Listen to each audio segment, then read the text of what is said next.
Ducks fans, are you ready? You are listening to the Ducks and Pucks podcast. This is the #1 home for Anaheim Ducks talk and analysis. Here we go. Welcome to the show. This is your host, Mike Walters, along with my co-host, Eddie Richard, and we have a holiday edition of the Ducks and Pucks podcast. We have just tons of stuff to cover, a lot of games in the last couple weeks to talk about. We have a segment that we're going to introduce on this show called the Anaheim Expendables. We're going to talk about players that we think could be traded, should be traded, maybe traded, kind of all of the above. And there's a lot of trades going on in the league, so we're going to dive into all those and cover those as well. So before we jump into all that, Eddie, what's going on? How you doing? Merry early Christmas. Yes, Merry early Christmas to you and everybody else listening. I'm hanging in there. Just want to get over the holidays. It's always that time of year. I don't like dealing with it. So, yeah, I'm more of a hermit crab too, because I hate dealing with traffic. So it's hard to get out to games and watch them because I hate driving during the holidays. It's just too crazy for me. But yeah, I did all my Christmas shopping early. I got it done. I got most of it done. I'm gonna say 95% of it done on the day before Thanksgiving. So I was an early bird this year, so I didn't have to worry too much. I celebrated Christmas with my family when my mom came down last week, so that's done and over with. So I just gotta kind of just chill this week and kind of relax and go from there. How about you, Mike? How have you been? How's everything going? You done with your Christmas shopping yet? Yeah. All the Christmas shopping is done. Pretty much. The missus was just kind of finishing it up as we record right now, and then we'll be pretty much done. And then I've had family in the weekend before Christmas. Kind of a weird deal this year. Just things have been kind of off, but still getting to see family and do stuff. Just kind of shuffled some things around, but everything's good on my end. I just wish everybody, Merry Christmas, Happy Holidays. This will probably be our, unless something crazy happens, but the trade freeze has already been in effect. But we will probably end, 2025 with this podcast. So yeah, just happy holidays. Hope everybody's happy, healthy, and safe. But yeah, let's dive into this stuff, Eddie. Well, yeah, Mike. So since our last recording is probably going to happen, so I have a question. New Year's resolution. Since we're probably going to record next after 2025, or in 2026. So, what's your New Year's resolution? For 2026. Yeah. For me, it's probably it's nothing exciting. Probably just work out, lose a little bit more weight. That's really about it, Eddie. Nothing exciting. What about you? Yeah, just to be healthy, mind, body, soul, healthier. Go from there. That's pretty much it. Keep it simple. I like to do things, and I always believe that change happens. Like I always believe it is hard to say, it's all cryptic, but I always believe that when you wait until a specific day to change, you already failed yourself. But that change will start like right there when you want to do it. So I'm gonna try to work on that, and yeah, and then like you said, like, yeah, lose weight. That's a big one. I get so wrapped up at work and everything, going out for some drinks, beers, heavy calories, and I start eating like crap. So, yeah, I just want to kind of work on that. And I think one more, it's kind of I want to do, which I'm going to do, is travel more. I'm going to Louisiana in January, Mike.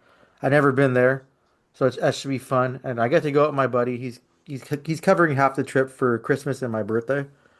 So that's going to be cool to go. He does work out there. He works in selling sports cards, coins, bullion, like all that stuff he works with.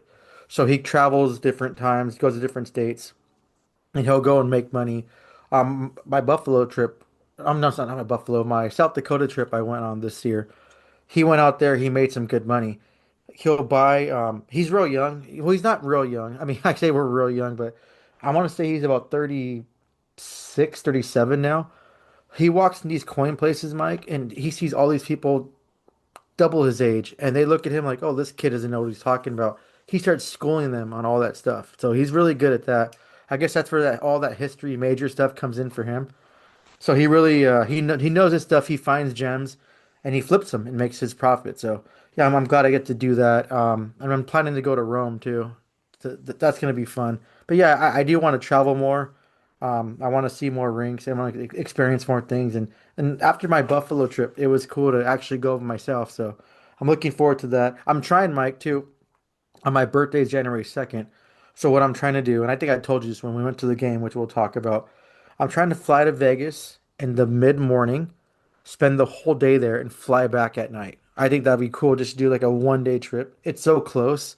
The tickets skyrocketed, so I'm not gonna pay $300 just for that. I'd rather stay there for a couple days. But if I can find a tickets under $200, I'm gonna go ahead and do that for my birthday, like as a gift to myself, just to do something just kind of unorthodox and kind of give myself that birthday present. Yeah, no, that's a great idea. Any traveling stuff is always good. I want to do more of that too. I want to check out some other stuff and go to some other places. You mentioned Rome. I've been there, been to Italy. That was a really, really great experience. It was a lot of fun. I liked going there.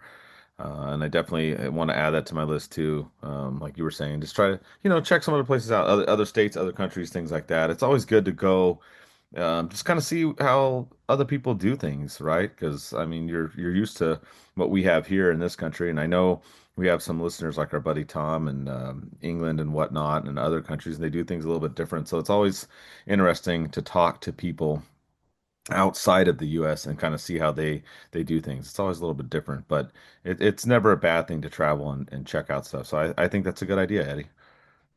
Oh yeah, I'm looking forward to it. So I'm looking forward to visiting more rinks too, because all the rinks I've been to so far, all the fans have been amazing. Talking to people, my last one was going to watch the Sabres and Avalanche play, and I met a lot of cool people. I was fortunate to sit next to two Avs fans that were really cool, so that was kind of cool to shoot the shit and do that. Especially when you go on a solo trip, you get to meet new people. It forces you to be more social. Like I'm not the most social person unless I'm drinking. Then I'm real social, but sometimes I get into that little. I don't want to talk to anyone. So being on a solo trip, you're forced to do that. So that was my first time doing that. I was a little nervous. I didn't know how I was gonna do it for 4 days, but I had a good time, and I guess it gets kind of like addicting. Like I want to do it again. I want to go, and if I want to go somewhere, just go and pick a place and go. And as long as my finances line up with it, then I'm good to go for that. But yeah, I'm looking forward to that. I was looking forward to going to that trip to Miami, but circumstances changed, Mike, so I won't be able to make that Winter Classic, which I'm not too sad about. I've been to Florida already, and then I honestly would prefer a Winter Classic to actually be in the winter. Like that one, the first one in Buffalo, Mike. That was so beautiful how it was just snowing. People were freezing to death, but no one complained. Everyone had a good time. So hopefully, in the near future, I can go to a Winter Classic where it's going to be really cold and brutal like that. So I hope the Ducks one day just create a huge rivalry with a team like Minnesota or Buffalo or one of those teams that it's always cold and snows, and the league will capitalize on getting that big audience and doing that. But we have to wait and see. It seems like forever since and the Ducks are going to get like that and have a Winter Classic to do something like that. So Yeah, we've talked about the Winter Classic and things like that. When the Ducks played the Kings way back when, that was, 10, 11 years ago. And then, like you talked about the cold, a couple years ago, we went to Boston at Fenway because I had never been to that stadium. We saw the Penguins and the Bruins play, so that was a blast. And it wasn't snowing, but it was cold. And you're right, there is something to be said for that. This one. I am looking forward to it, and I will post stuff, and obviously we'll talk about it, in January when we come back for the show and whatnot. But I'm looking forward to it because I've been to Orlando, have not been to Miami. The better half has, and that's why we picked it up. And then it was like, oh, Florida Rangers, should be a good game. We'll see.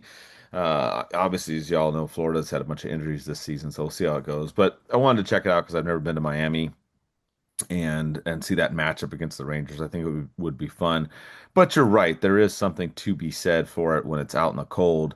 The Ducks and the Kings, obviously at Dodger Stadium, it was 70 degrees or whatever it was, and it wasn't cold at all. And then Boston, of course, was cold. It wasn't in the tens or twenties. I think it was like in the 40s, which isn't horrible, but I mean it's oh it's no. it's it, it's there is that like you said though, it is fun to for us because we're so used to 80, 90-degree weather, right? In Southern California, when you go to 40-degree weather and you do have to bundle up, there is something to be said for that. So, yeah, I'm with you. I want to see, and, I want to see the Ducks play the Kings. I'd like to see the Ducks play the Sharks in one, maybe at Angel Stadium or Petco. We've talked about that before on the show, but I would like to see the Ducks against some kind of team, like you're saying, in the East or the Midwest where it is cold, and we do go take a trip. Whether it's maybe it's Buffalo or maybe it is the Rangers or the Devils or somebody over there, Pittsburgh, right? Even then. Anything like that, I think would be good. So, but yeah, I'll have a full report on that, and it'll be fun. I'm really looking forward to it. Got some of the time off from work, so it'll be something just to check out and see how it goes. Again, it's two teams I don't really care about, so that's part of the fun too, is is going and seeing, and then you don't worry about the outcome because I'm always stressed out when I'm at these games, and and well, there's a lot of these games. This last 2 weeks was very, very crazy. Eddie and I went to one, which was fantastic. My other buddy and I went to one, which is completely horrible. So we'll dive into all of these games. Well, Um, yeah, Eddie. well, Mike, since we're gonna dive in the games, um, I'll kind of get into it. I'll get into the game. Just want to throw something out. Maybe one day, with how much the Washington fans hate the Ducks, we'll have a Winter Classic, the Washington Capitals against the Ducks over there in Washington. Oh man, that's a great point that you brought up because yes, from our last show to now covering the games, we the Ducks were at home. They had that bad loss against Utah, and then they rebounded and they played better against the Capitals. They won this game in a shootout. But there was some controversy as Eddie was talking about. So yeah, the Ducks against the Capitals in the nation's capital would be interesting, or maybe Virginia or Maryland, the surrounding area. But yeah, the Ducks responded after a bad loss, which we'll talk about later in the show because they responded after a bad loss to Dallas as well. It's kind of been a weird theme of the Ducks. They've kind of been inconsistent, which will be a topic and theme of this show. But they were able to pull this game out. And the big play that happened was Trouba laid a big hit on Ryan Leonard, and it was given a 5-minute major originally. It was then reviewed, as the league always does, and then it was not deemed a penalty. He did crush Leonard behind the net, who actually had to leave the game. And when you look at it, there was no direct head contact. It was more shoulder to shoulder. There might have been a little bit of head contact after the initial hit. But I was actually shocked because, I was at this game and the fact that they overturned this is just like this is a rare thing you see with the Ducks. I could not believe it. So you had that going on, then the game ended up going into the shootout and the Ducks did win. And I'll throw this out there too. And I'll let you talk about both, Eddie. You had the controversy with the Carlson overtime shootout goal. Originally, it was a long review. It looked like he may have pushed the pad of the goalie in, but then the ref said no, he hit the puck twice. I think the puck was already in the net on that second so-called twice hit, but the goal was disallowed. The Ducks still did win in the shootout, thank God. But the Washington fans were losing their mind. They also were not happy with Terry's shootout goal. They thought that was a double tap. And I think that they were crying. I mean, I think, you know what, Eddie? I think they're still crying on social media about this game. But no, seriously, after that game happened, there was just I could see them replying to some of the stuff I posted and other people posted, just crying about this game for literally like 48 hours on social media. And I don't know why they were losing their mind so much. I think the Ducks got screwed more on some of these calls in this game. But I'll tell you, it was an exciting game. Is most of the games you go to this season are in person, and for them to rebound after just getting completely smoked by Utah, that 7-0 loss, horrible. Then for them to come and win this game against a hot Washington team. So it was just a great game, a lot of controversy. What did you think, Eddie? Well, that hit, it was a nice clean hit. It wasn't a headshot. I mean, yeah, Trouba did catch him in a vulnerable position, but I mean, you shouldn't be looking at and admiring your pass. You shouldn't keep your head up. You're playing in National Hockey League. I know a lot of these young players like to like kind of admire what they're doing. 10 years ago, Mike, Leonard would probably be out for the rest of his life. With some of the guys that would hit him 20 years ago, he probably would have been dead. Like you have to sit there and keep your head up, especially you have guys like Trouba, Gudis, Johnson on the team where they're not afraid to hit. Vetrano too, he's a little wild one, especially this season, not having a good season, so he's been out there. You have to keep your head up. And it was a good hit. But I think what caused the blood, which people got pissed off about, I think when he hit, his head went back, it came back down, his visor cut him. I don't think there was any intent by Trouba to hit him like directly in the head, but that's hockey. You're trying to get something going for your team. Your team got blown out. You're trying to do something different. You're playing against a hot Washington team, which no one thought they were gonna get this hot.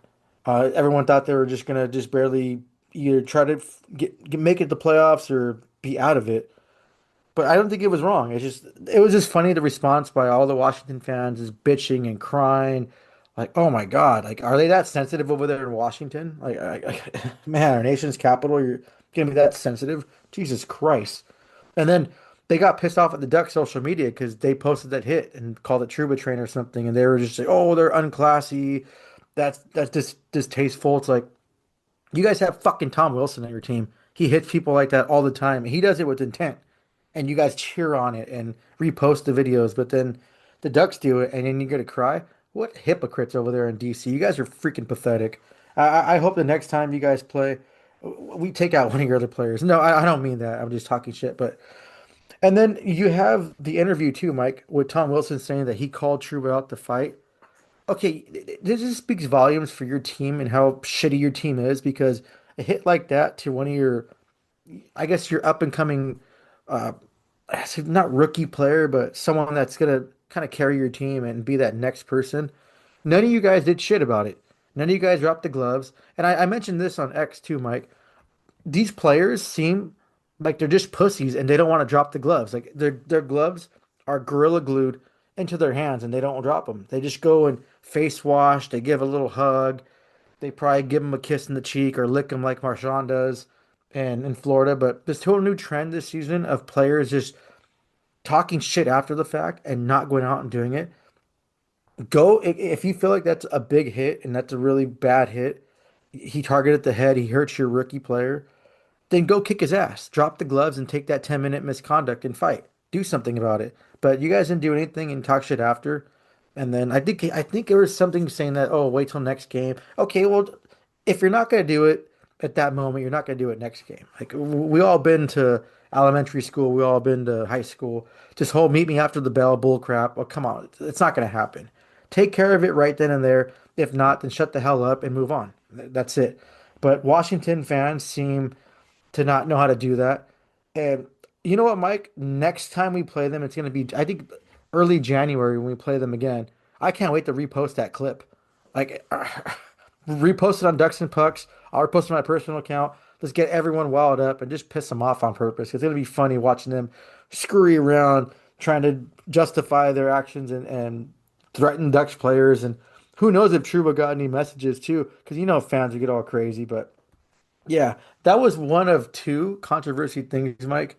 I'll go ahead and let you weigh in on that, and then we'll talk about the whole Leo thing. Yeah, no, I'm with you too. That the just them because there were some Washington fans even sitting by me and stuff, and they were actually really cordial and stuff like that. But I'm like, okay, Tom Wilson, like that's it, two words, like shut up, like Yeah, don't be crying about that. The other thing I don't like about the league, and you and I are probably more of the old school mentality. I know sometimes we talk about fighting and different things on here, and there's other people out there that want a kinder, gentler hockey, which, everyone has their own thing. But what I don't like, and I've seen this too, and this is an example of this too, is every time a player makes a big hit now, it seems like someone has to run up to them and try and talk trash and start a fight. Even if the hit, it's like it's a monster hit, right?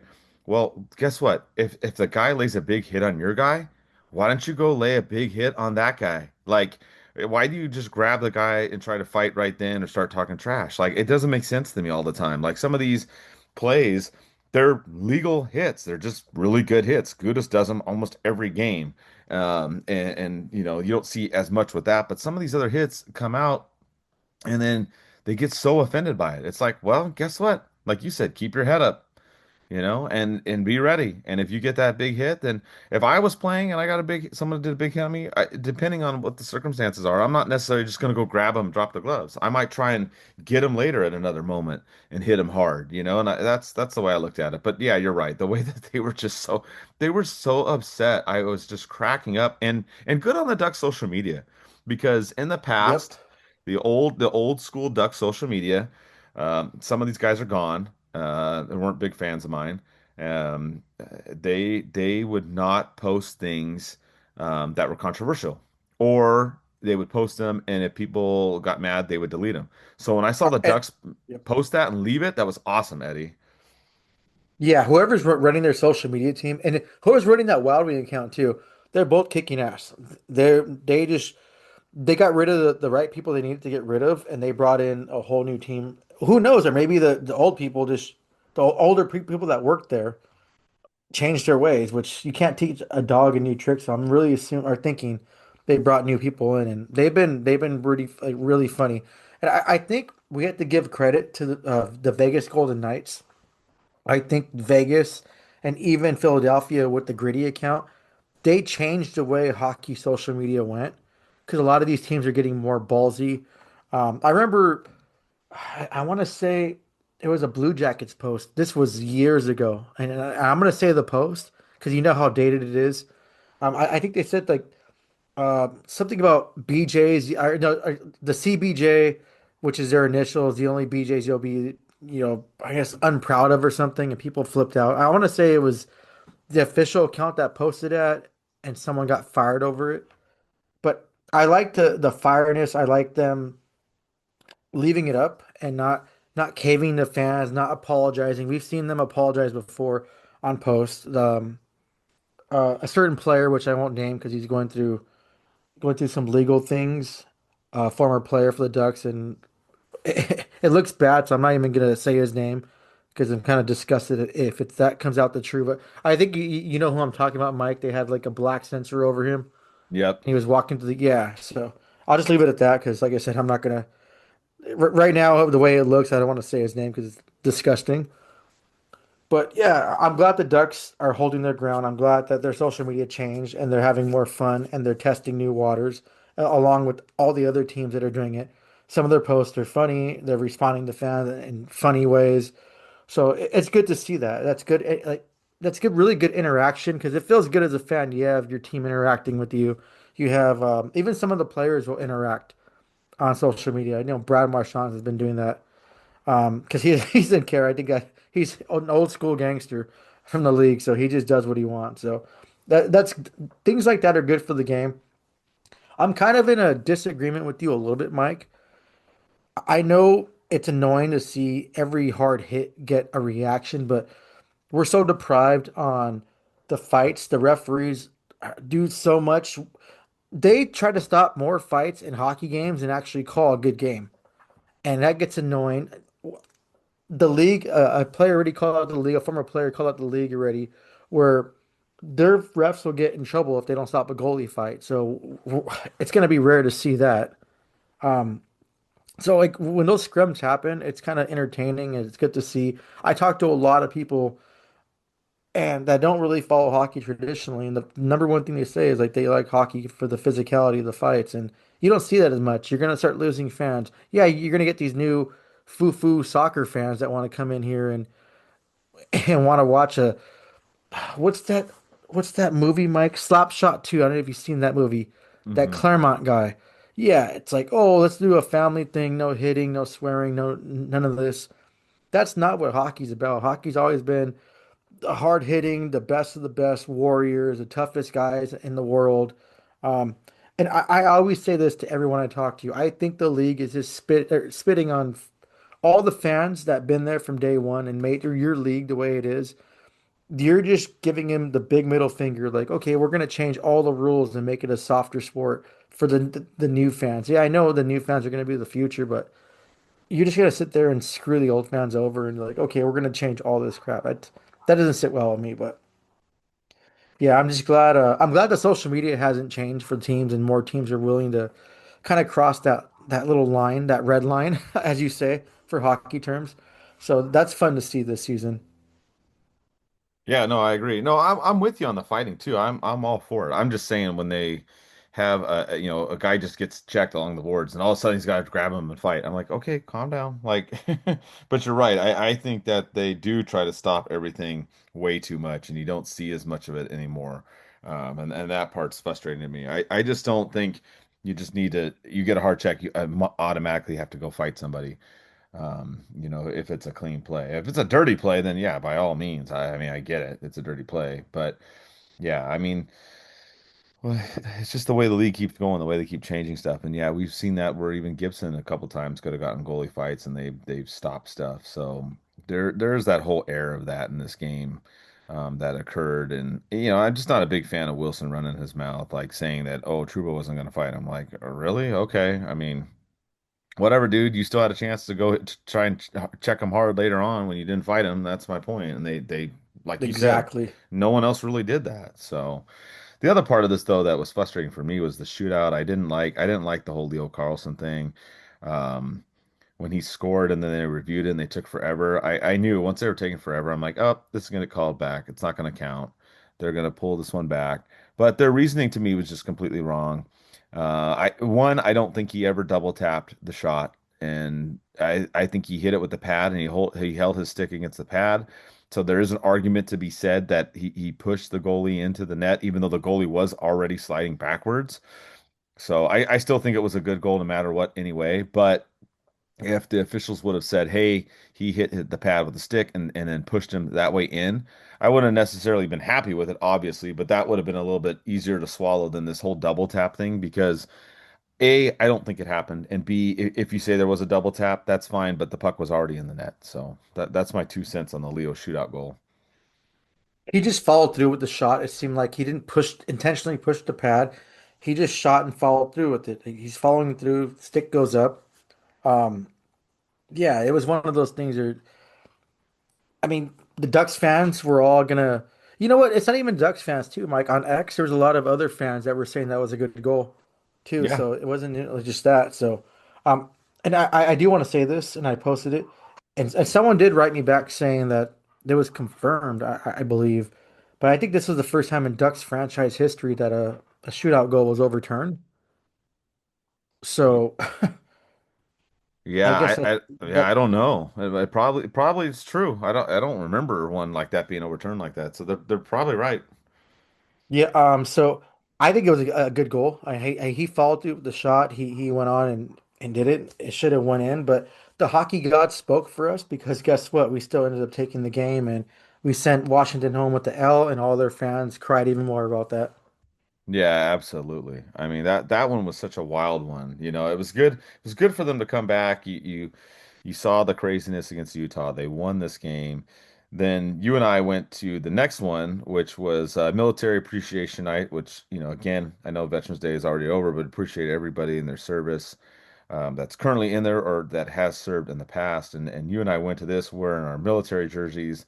And this was a rarity because the Ducks blew the Hawks out of water.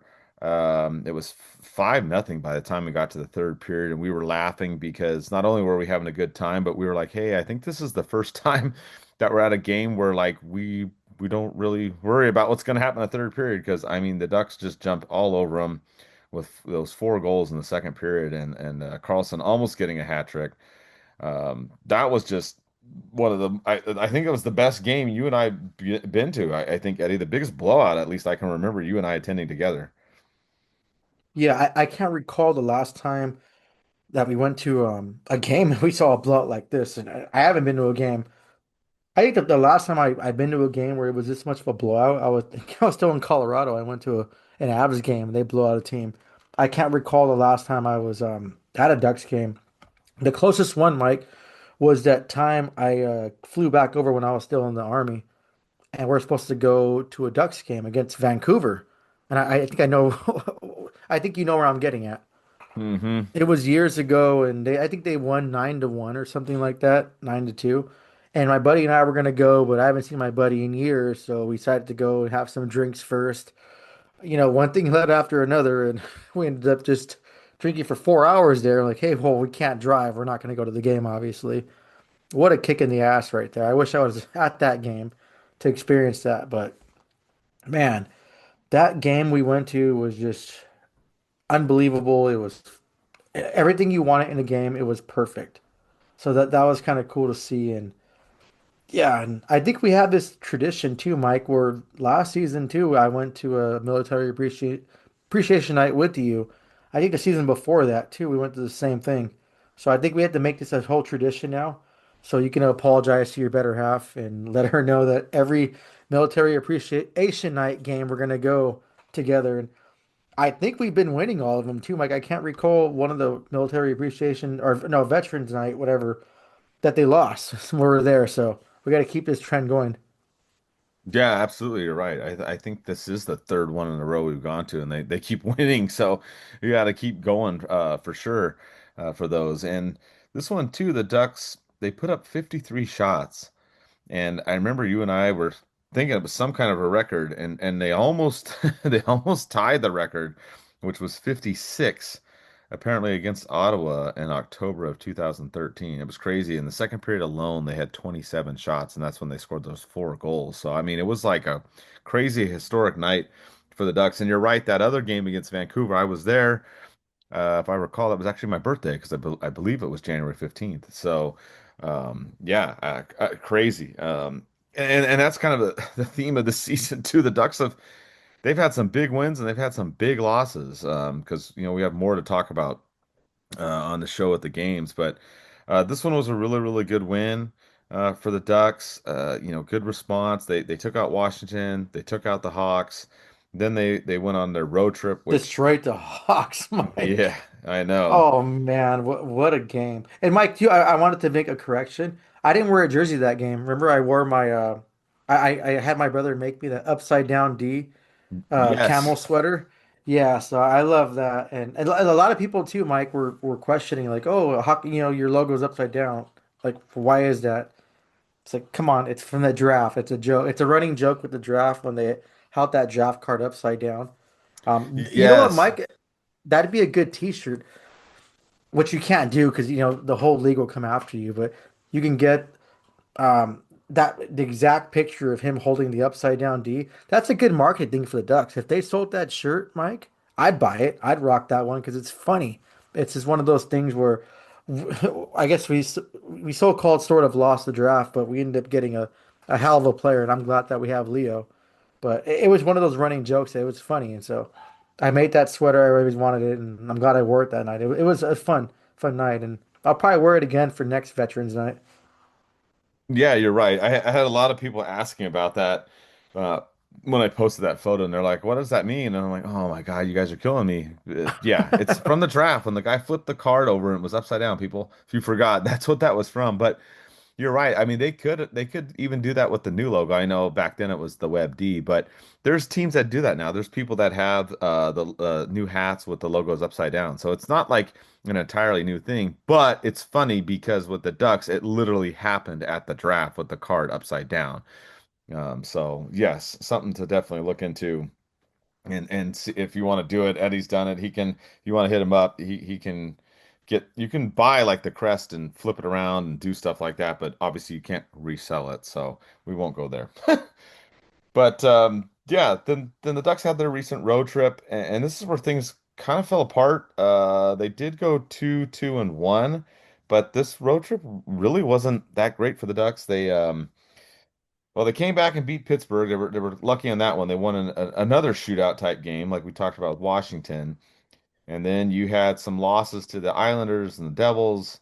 They were able to take out the Rangers. That was probably their best game with the Trouba Kreider return, and then their loss to Columbus in overtime. So they had to kind of go through this. The Ducks were riding Husso for a while, as you all know. Stahl's been out. Of course, he's now back and Husso's back in the minor leagues. But during this road trip, the Ducks really, really leaned on Husso, with Dostal and Mrazek out actually, and they're both back now. So it just I don't know, thoughts on this. I felt I was happy with the Ducks. They ended up winning this game against Pittsburgh.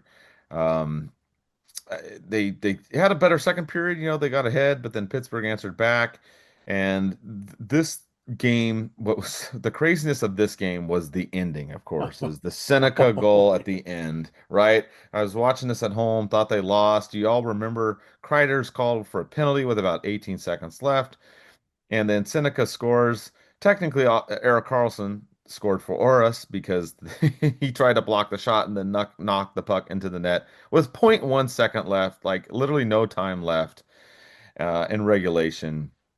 And then there was no scoring in the overtime, and then Leo Carlson scored in the shootout for the Ducks to win.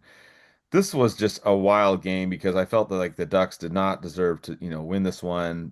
They weren't playing that great, here and there. And then man, this game was wild because they were able to pull it out. They went from 0 points to 1 point to 2 points. And of all the games this season, this one had probably the most dramatic finish, Eddie. Oh yeah, it was. I'm gonna call him Sin City. He committed a sin that game. Everyone thought the game was over. I guess Ducks fans should know better after that comeback on Cantala, but even the whole situation where the penalty was called, it's like everyone was just done. And then you have our Sin City guy coming in there and he's not giving up. He's just going and thriving. The comeback kids are sort of back, but I like that charge from him. Um, he's a hell of a player, and now we know why the Ducks took him where he took him, third overall. And we know why the Blue Jackets were going to take him if the Ducks didn't. He just has that certain spark and that charisma, and he wants to show that he belongs in this league, and he does. I think he's played phenomenal. That was a huge, huge win. My heart was beating 100 miles an hour. I think I almost had a heart attack. But I think that was probably the most electric game. I mean, there's been better games the Ducks played against other teams, but I think this was the most electric one to come down from that last point 0.1 second. Um, what a hell of a game, Mike. I know that your Panthers the Penguins are your team too, but I think everyone in that arena, I want to say 99.9% of Ducks fans, um, I think everyone who was watching this game at different venues, at the bars, like, okay, this game's over, it's done with, and then boom, they come back and then they win the shootout. It's just, how can you not be romantic about hockey? Yeah, absolutely. I mean, this one was just crazy. I mean, the way that they fought back and forth, the Ducks didn't play like completely horrible, but they didn't play great. And you really thought when that penalty was called on Kreider at the end, you thought it was over. And then Seneca gets the puck off the faceoff, makes a mad rush, and just throws it at the net, which is we always talk about that too. Hey, just throw it at the net. Good things will happen. And it goes in. And that was my only question was I knew he scored, but I was like, okay, how much time's left? How much time's left? And they reviewed it. Yep. And, zero point 0.1 second. I was like, wow, man. I mean, that was crazy. That was crazy. That was a good way to start the road trip, but overall, the rest of the trip wasn't so great. Oh no. That wasn't so great. They had Husso was again in net against the Islanders. They gave up 3 goals in the first period. Anders Lee kind of ran wild. He had 2 goals and 2 assists. The Ducks lost that game 5-2. You got Dostal back on this trip. He did play in the game against the Devils, but it wasn't really a good game. I mean, it was Coach Q's 1800th regular season game.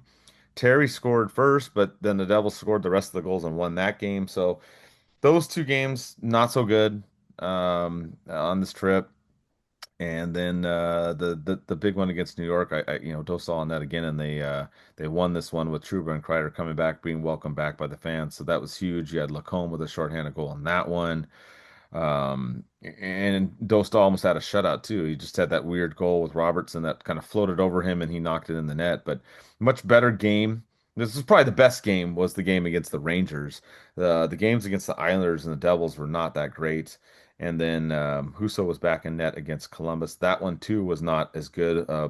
Wazerski was all over the place on the Ducks. There's just certain players that play well against the Ducks, and it was Anders Lee in this game against the Islanders and Wazerski in this game against Columbus, which he even scored in this last one the Ducks won against Columbus, which we'll get to in a little bit. But what are your thoughts on the rest of these games, Eddie? It just, they got that win against Pittsburgh, but then they were only able to win one of the next four. Well, the biggest moment you forgot to in the Penguins game, and not just that point 1 second goal, was Leo actually scored in the shootout, and they didn't review it. He scored and then won. So, um, the Islanders aren't the fastest team in the league, and the Ducks just seemed flat-footed. They weren't. It was a bad game overall, and you could just tell the start of the game there was no urgency to this, and they were just done. So like that was just kind of like okay. And I get it. You're on the East Coast, you're 3 hours ahead. Maybe that throws you off a little bit, but for the Ducks players, just they couldn't get control of their own game. You have Lee going and having 4 points. I mean, he was on fire that game, Mike. And like you said, he was going everywhere. He was going bananas. You would think someone was going to cover him, but they couldn't. So that was kind of bad. And then the whole Devils one, Jake Allen is outplaying what's his name again? I just totally forgot it. I blanked out of his name. Um but Jake Allen only makes under $2 million this season, and he's playing outplaying Markstrom. Markstrom's been inconsistent, and I was hoping that he would play against the Ducks. He's just been he'll have a good game and then he'll have like two or three bad games. But Jake Allen has been one of their consistent goalies, and yeah, he just had the Ducks number. And that was frustrating too. This game, like when Ducks lose a game, like they lost against the Islanders, you want them to bounce back. You think, okay, they're going to bounce back. They're going to do something different. But no, they didn't. They just kind of took the L. And it was one of those games too, Mike. It was one of those early games that they have every season. I think the game was at 9:30 in the morning. For some reason, Ducks always have bad luck at those games. The Rangers too, Mike. I'm not the downplaying how much they played well. I mean, they were playing pretty much better for Trouba and Kreider the first game back at MSG, and it was kind of emotional for them spending a lot of their career over there, especially Kreider.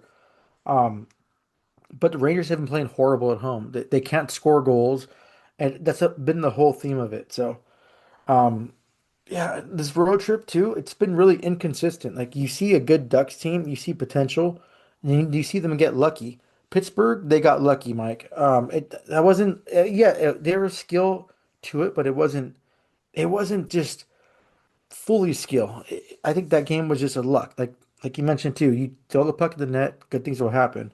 Um, I don't know. It's just kind of a weird. It was a weird road trip, if I can say it. Kind of weird, and they had to do better. The Columbus one pissed me off. They should have beaten them, but hey, they fall in overtime. They get the point. They're still first in the Pacific, so that's all that matters. But they need to play better. This road trip was bad, and I hope they can learn from it and kind of evolve and kind of learn to play on the road a little better.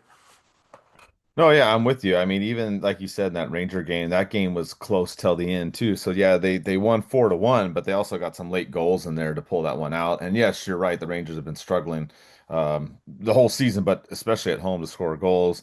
And then yeah, that Columbus game was irritating. Them to lose that one, they just had a bad stretch in that game, and they couldn't do it. They were lucky. Lacombe had that late bank in shot, which was hilarious off of Greaves' mask that got them to the overtime. So they at least salvaged a point out of that. But you're right. The Ducks have been hanging around first place almost every night. There's a couple times where like Vegas kind of flops over, and then it depends on what time, who's playing when, and all that. But the Ducks have, for the most part, been in first, but it's not been a strong first place. That's a lot of what we talked about on the last podcast. I'm not trying to downplay the Ducks, but the way that the numbers look, and we'll dive into those in a minute of how everything is going right now. But a lot of the stuff is down for the Ducks. The power play is terrible now.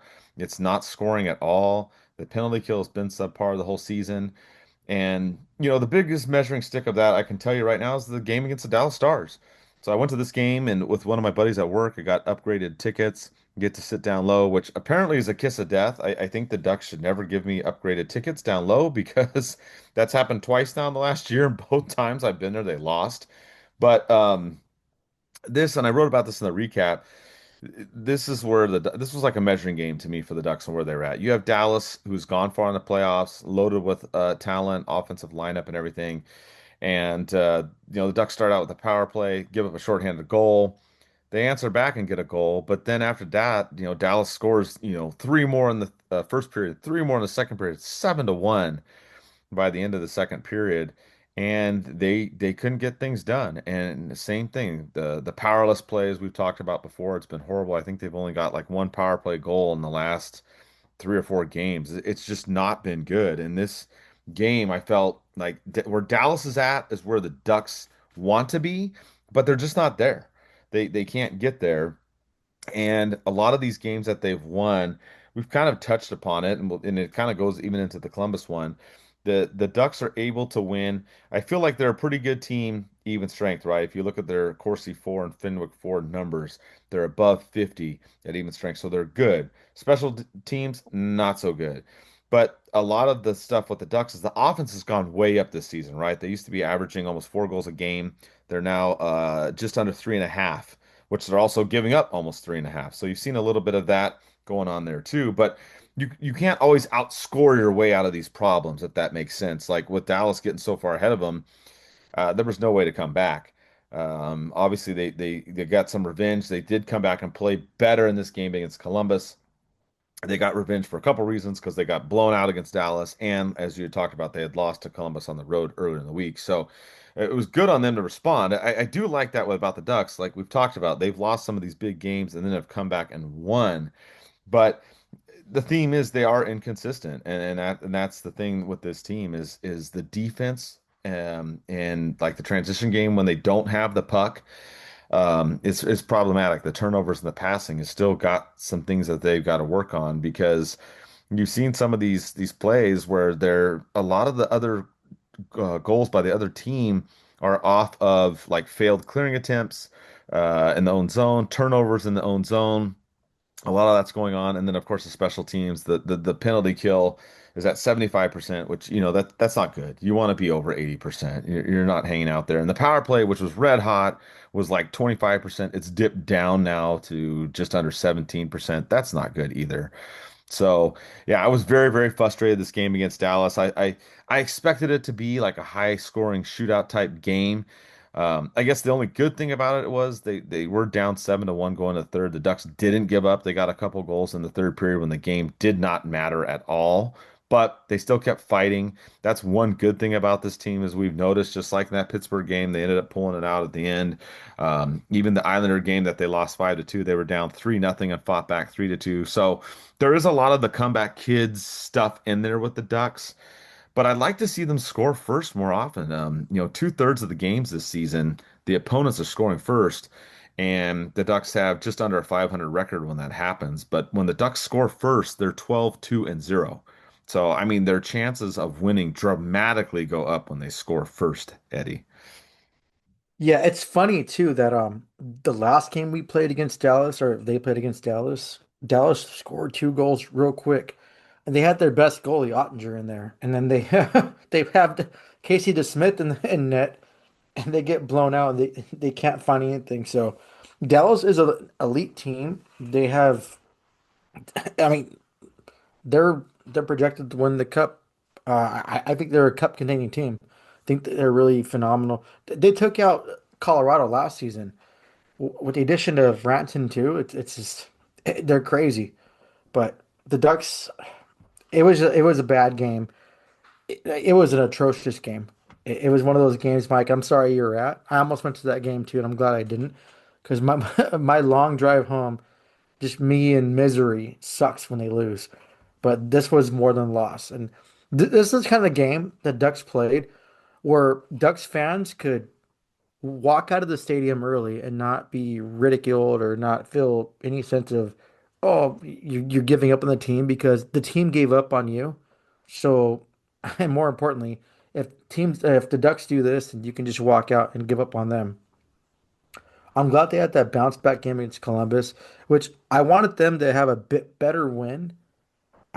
It's just like you said, Mike, the inconsistency. You said another word too. I wrote it down. I can't see it anymore. Um, I crumbled it up, but this Ducks team is being weird. Like we have to find consistency. We have to get our numbers up. You're not going to win games not scoring on the power play. You have to get that up. You can't fall back into old routines. You can't do that. So I think this is kind of a hopefully like a holiday hangover, and they'll figure it out and play better after the holiday, after Christmas. One thing I do want to mention, Mike, is Paling. He's been playing phenomenal too. He's been one of those players that you haven't noticed. And people don't really notice he's not a big market name. And seeing him live and then watching games on TV, he's faster than people think. Like he turns into get those jets on. You don't think he's that fast because of the way he plays physically, but he can get down and up the ice really quick. He has what 6 points in his last like what 7 games or 6 games. He's been playing well. I think he solidifies that bottom six. And when you have a player that's coming in hot like that, I think you should give him some more ice time. You have players um, that aren't really doing anything. No, not doing it, like not saying like that. You should give the bottom six when they're playing that hot a better chance. Move them up. Move the lineup a little bit more. I'm not saying Leo Carlson's been playing bad, Mike. I don't think he had a good game last night. It was mediocre. Um, Fantality too. If you want to throw it out there, he had a shitty game. He barely got 2 shots on net, and it took him like the whole third period to actually get that. Um, I think Carlson played a really well the last what 20 seconds of the game, winning the big faceoffs that he did, and trying to shoot on net and get something going. But I think Paline was one of those players that he goes unnoticed because he's like I said, he's not a household name, but I think he should get some more recognition on the games he's been playing. And then Johnston too. I think he's double digits in numbers now. I think he's having a phenomenal season. Both these players are UFAs coming next season. Um, I'd like to see both of them back. Yeah, and that kind of leads to our next segment too, the one that I mentioned at the top of the show, the Anaheim Expendables, the players that we think, that could be traded or maybe you're not bringing them back. But you're right, Paling has upped his game. His playmaking ability has been great. Even Johnston's been making some plays. Not just getting in fights, but he's scored some goals. He's gotten some assists here and there. So the fourth line did play a good game against Columbus. This last more recent one, as you mentioned, and so it's what do you do with this lineup? We've talked about for the show them being consistent. Without the puck, things have kind of had some issues. So what do you do? How do you improve this team? What do we do? Trade deadline's coming up. You got the holiday freeze right now, obviously, and then. Um, and there'll be a couple more games here in December, and then we get in the full swing of things back in January. So what do you do? You had Elliot Freeman talking about Strome, and if Strome was basically expendable because he did not play a majority at the beginning of the season. You remember he was out hurt. He came back. Then he was benched for a handful of games as well. So there's one player there that talked about would he be available to be traded? Strome, Elliot Freeman says that Strome would be there'd be interest basically for him if he was officially available. Freeman was careful with that, not saying that he was available, but he said if he did become available, that there would be some interest. So that's one player I do think's expendable. I don't know that you could get a great return for him. I've also seen McTavish's name thrown out there. I don't know that I would want to trade McTavish, but you could get a decent return for him if that's what you're looking for. And I'm just talking about the forwards right now. We'll talk about the defense and the goalies here in a little bit. But the other one for me that's expendable, but the Ducks probably aren't going to be able to move is Vetrano, who to me has been sadly the biggest disappointment this season. Not just because he's not scoring offensively, but he's been just doing some dumb stuff lately. He went after Robertson in that game against Dallas when it was well out of hand. And he's done that a couple times now where he's taken runs at people out of frustration.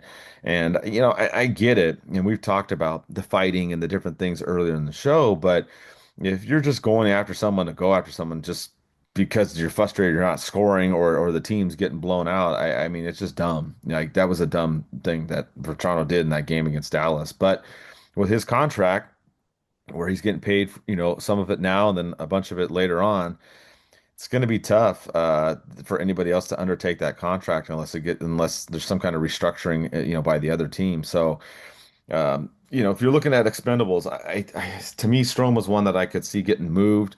And as you mentioned, with Paling playing better, he could jump up, and get more time in minutes in there. I mean, he's been making plays and everything. Strom to me is just, he's been there, but there's just not a lot going on with him. So, he's my number one, I would say. If you were going to pick someone on the offense that was expendable, number one pick would be Strom. I think Vetrano would be number two, but I just, with that contract, it's just too problematic. I just don't know how that would work for other teams. What are your thoughts, Eddie? No, I agree. I think Strom has some value. It's having that depth center, that number two center, floating number three. What Florida proves and other teams have proved, you need those one, two, three punches down the middle. Um, I think Strom had kind of a bad luck draw this season, being injured, being scratched. I think he has a lot more to offer for teams, and I think he's fair game. I mean, why not? Like Verbeek wants to get this team better. There's other players that can take his spot. Um, yeah, he can he can be one of those. What was that term you called it again, Mike? What, expendable? The Ducks expendable thing. Yeah, the Anaheim Expendables, Yeah. See, I keep thinking of that movie Expendables. I right? think a Pixar movie. Yeah, but you know what? You're right about that. I think Strom has some value. I think teams would kind of chomp at the bite to get that. But the problem is that $5 million cap. Now, if he starts popping off and, and starts playing a lot better, especially with the Ducks, yeah, you can justify taking that whole salary in, but it's going to be hard to move that. You would have to kind of eat up something or give up a draft pick, which the Ducks have. I want to say it's what they have four second round draft picks next season, or is it third round? I had to double check, but I know they have a significant amount of draft picks they can give out on one certain category. It's second or third. They can give up for a team to eat the salary up, the whole one. That's if you want to trade him.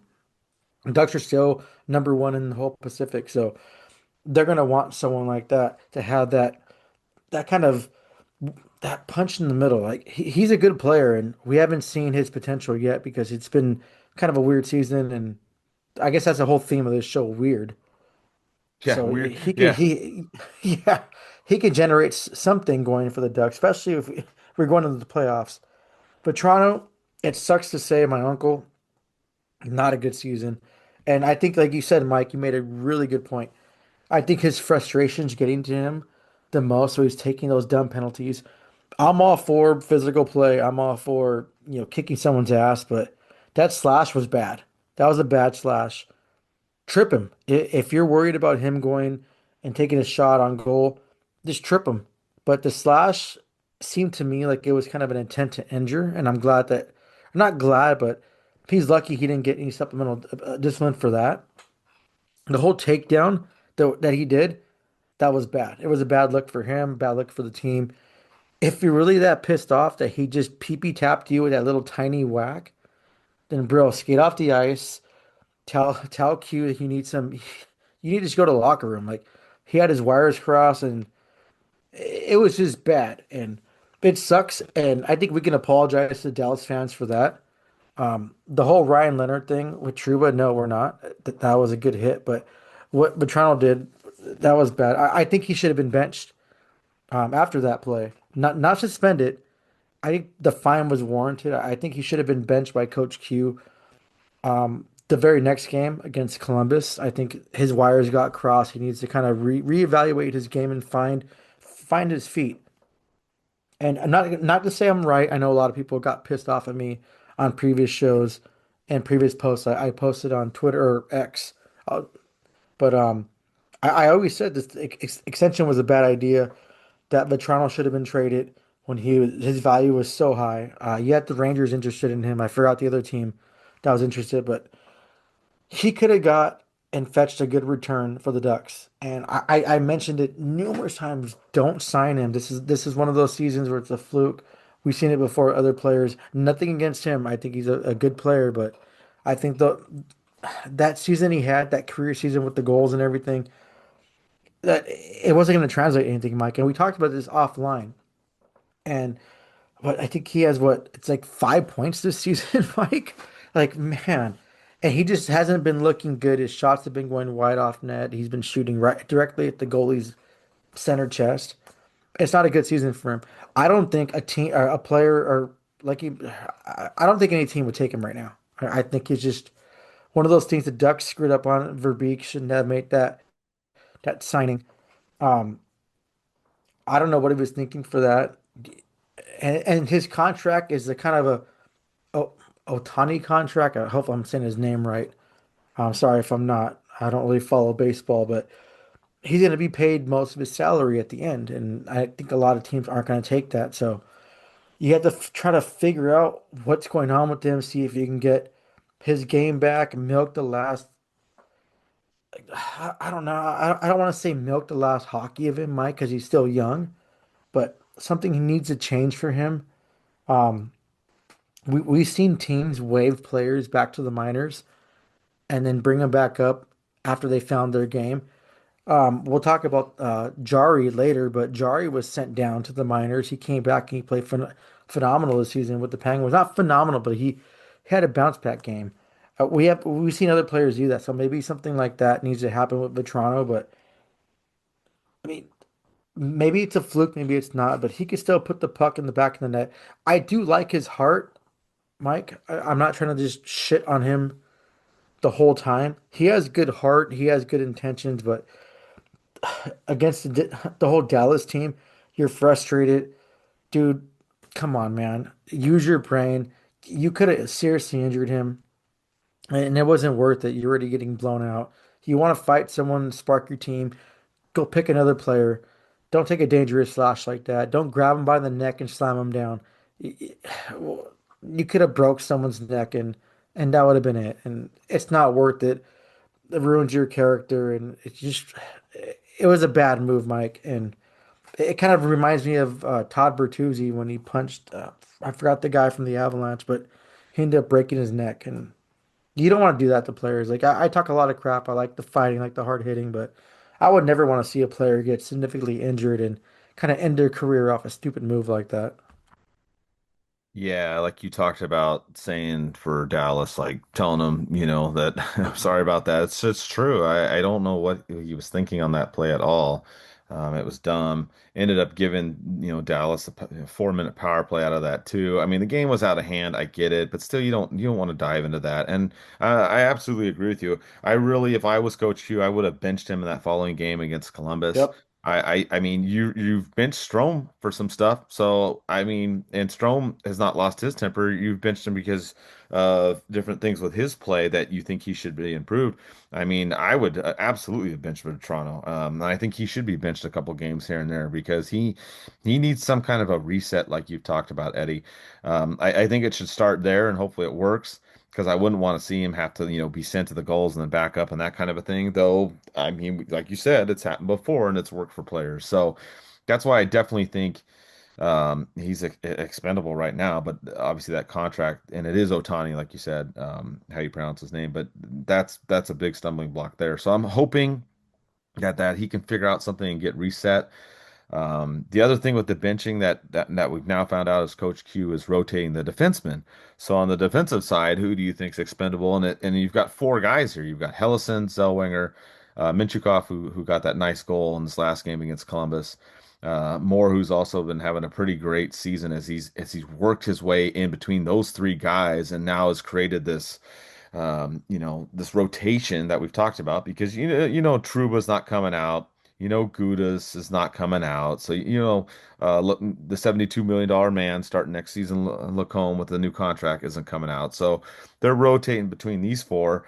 And who would you have to see that's expendable? And to me, it's been Ellison, really. I thought he had a great season to start, but been the one. If you had to pick of these four, who is the guy that's, the most tradable or weak link, that's been the guy for me because Hellison's been making some mistakes defensively, where he's allowed scoring opportunities and things of that. Not that the others haven't, because I can't remember which game, but there was a play where it might have been the first Columbus game where Zellweger got blown by, but overall play, I mean, he's fourth amongst those four guys for me. So he's the one that if the Ducks were looking to move somebody on the roster from the defense, that's who I would select, though. That wasn't my take in the beginning of the season. I thought he started out good, but he's kind of come down, and I think Zellweger, Minchikov, and definitely more of they've all kind of upped their games this season, and I think those three are the ones that should be getting more playing time.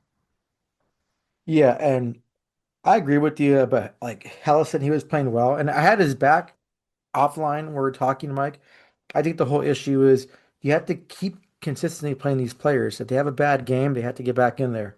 They have to play. And I'm not talking about Vetrano. I know I told him to bench, but that was a bad play on his part, not a bad game. I think a lot of these younger players like Hellison, he was playing better when he was more consistent in the lineup. And we saw a lot of potential with him. And another thing too with Hellison, Mike, he's a right shot defenseman. You know how valuable those are in the league. Yep. So they're going to get more, I guess they're going to get more recognition. They're going to get more value. But I think if he's more consistent, I think we see something like something more in him that can go. And I know this isn't going to be unpopular because I like this player a lot. And I think he requested a trade. It was rumored that he requested a trade if he wasn't going to get consistent playing time this season. But I think Mintyukov would probably be the most expendable for the Ducks right now. That can bring in the most significant value to a team. Um, if it was my pick, I'd pick him. I don't want to pick him. I want to keep him. But the whole right shot defenseman, what we've seen from Hellas in the beginning with consistent play. Zellweger, I think he's safe. I don't think he's going anywhere. Mintyukov is a good player, and he's one of those players too where you have to play him consistently, and it's not fair to either one of them to play them just to rotate them. I think that's not fair at all. Which hockey's not a fair game. You play who's the best, but I think he can fetch the huge return that the Ducks need to kind of get that push over. The Ducks are going to be buyers for the first time in God knows how many years, Mike. And I think that's kind of their biggest trade chip they have. And they have such a surplus in defense, especially with Moore, the way he's playing. No one expected him to come up and start fighting for minutes, fighting for a roster spot, and kind of be that person that can help on the blue line and win games for us and help win games. So I think for my pick, I know you probably don't disagree. You probably disagree with that, and we didn't talk about him offline, so I'm kind of throwing you a curveball here. But I probably would trade him over Hellison right now and get that huge return. And like I said, Mike, I'm not trying to just say, "Hey, I'm right about everything," because I'm not. But I called the Vetrano thing. I called some other things, and I think going forward, this would probably be the better move for the Ducks. He's a RFA next season too, so you're gonna have to pay him more money than you have to. So you have more, you have Zelly. They're gonna want to get paid too. You still have Carlson, you have Cutter. You haven't worked out a contract, so I think, my opinion, trade him, get the huge return, get some more draft picks from a lower team. I'm pretty sure every other team would want this player on their team. And even if you don't trade him for something else, you can always work more deals out. Bring a scoring forward, bring another power play expert. Power play's been struggling. You could bring something like that.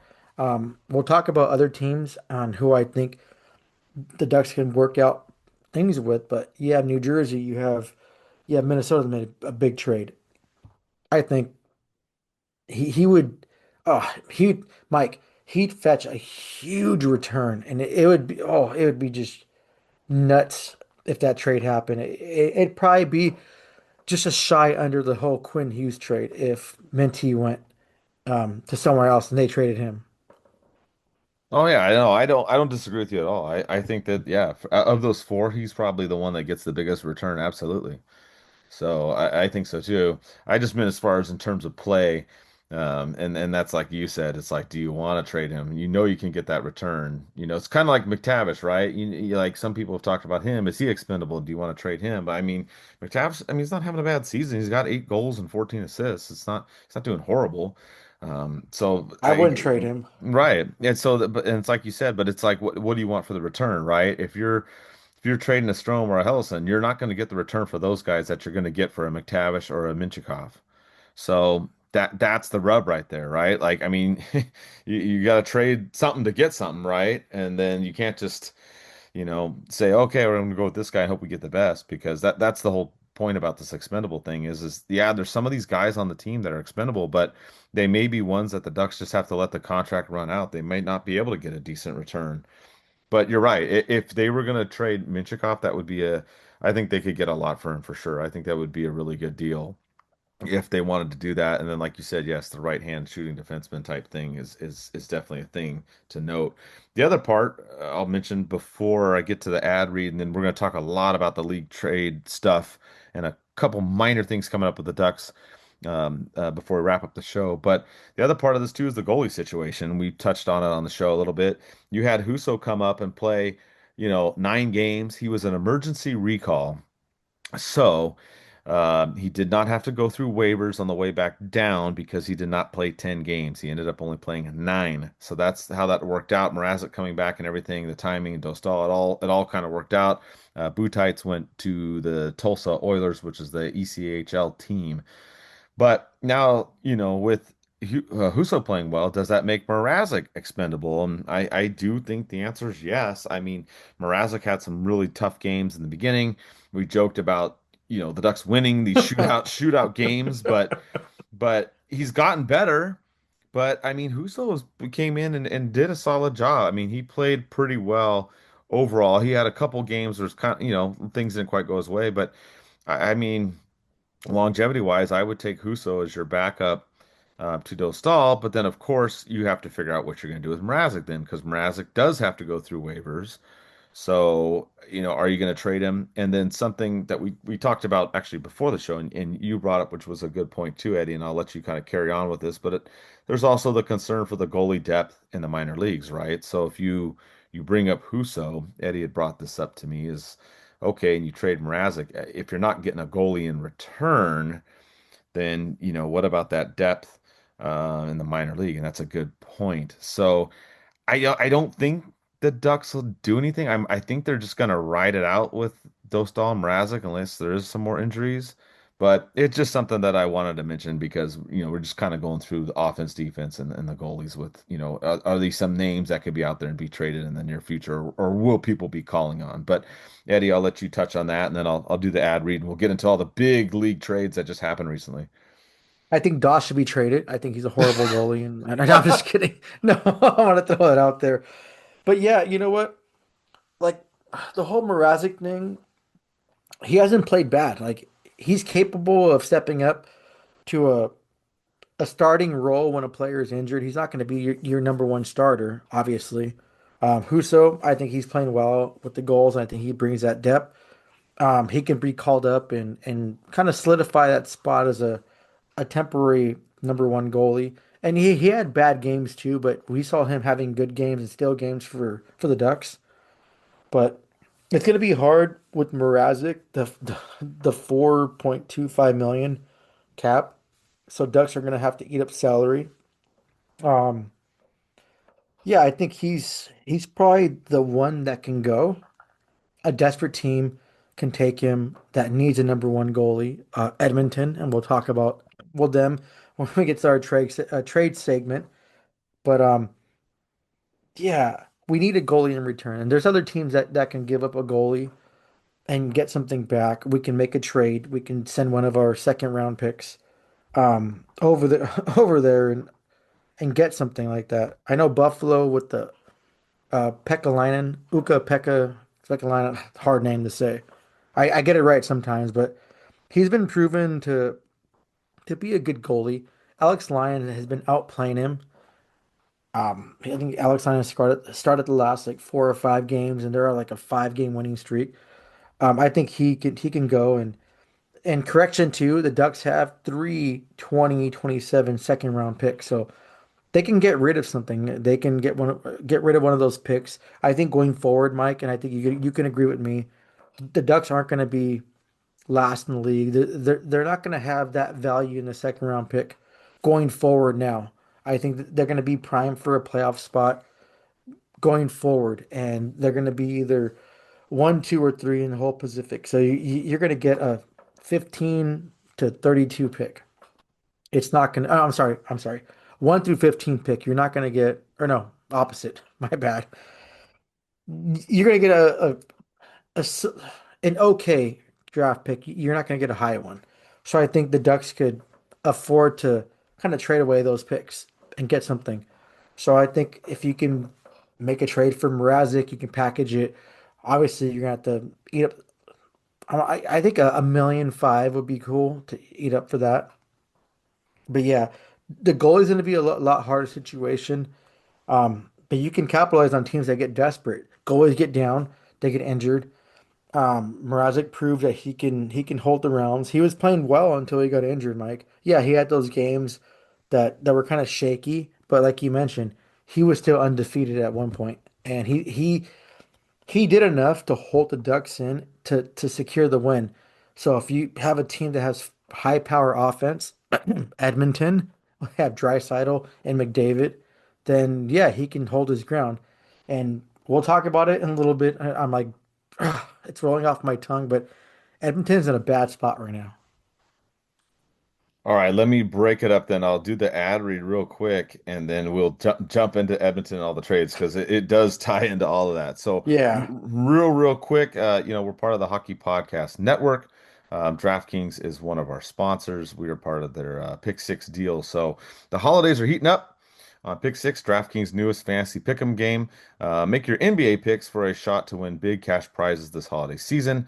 How it works is you choose more or less on two or more player stats. The more accurate your picks, the bigger your payout. It's the kind of upside you only find on Pick Six. Download the DraftKings Pick Six app now. Use code THPN. New DraftKings customers can play just $5. You can get $50 in Pick Six credits with code THPN. Ride the upside in partnership with DraftKings Pick Six. The crown is yours. Gambling problem, call 1-800-GAMBLER. Help is available for problem gambling. Call 888-789-7777 or visit ccpg.org in Connecticut. Must be 18 plus. Age and eligibility restrictions apply. Vary by jurisdiction. Pick six not available everywhere, including New York and Ontario. Void where prohibited. One per new customer bonus awarded as non-withdrawable Pick Six credits that expire in 14 days. Terms at pick6.draftkings.com/promos. Limited time offer. Okay, Eddie, the goalie situation. Let's talk about the big Well, trade in Mike, Edmonton. one more thing. Yes. And you know where I'm going with this. No. Tampa Bay, we're playing, our Ducks are playing Tampa Bay on the 31st. Oh, right. If you're betting money, who in the Ducks organization scores the last goal in 2025? And this is actually part of what Victory Plus has been doing with their thing, which I actually got three in a row. So I got 250 in gift cards. But this is a good question. I guess the last one of 2025, I would go with Cutter. Oh, well, that's not that's not a bad one. I'm going with Ryan Paling. I think he finishes the season strong, gets a goal. I think the Ducks will beat Tampa Bay. I'm throwing it out there, 4-3 overtime, and I'll make that bet too. Yeah, and you're gonna be there. I know with my brother again. So I bought my okay. So I told you we celebrated Christmas last weekend. I bought my brother the 2025 military Ducks jersey. So yeah. So he gets to rock that his brand new jersey he has. I got that for him for Mike. You know what's funny? I lied to him. I went to the team store. I bought the jersey. I said that you wanted the jersey, and then we're driving back to the freeway. We passed by your street, And I was like, oh fuck, I forgot to drop Mike's jersey off.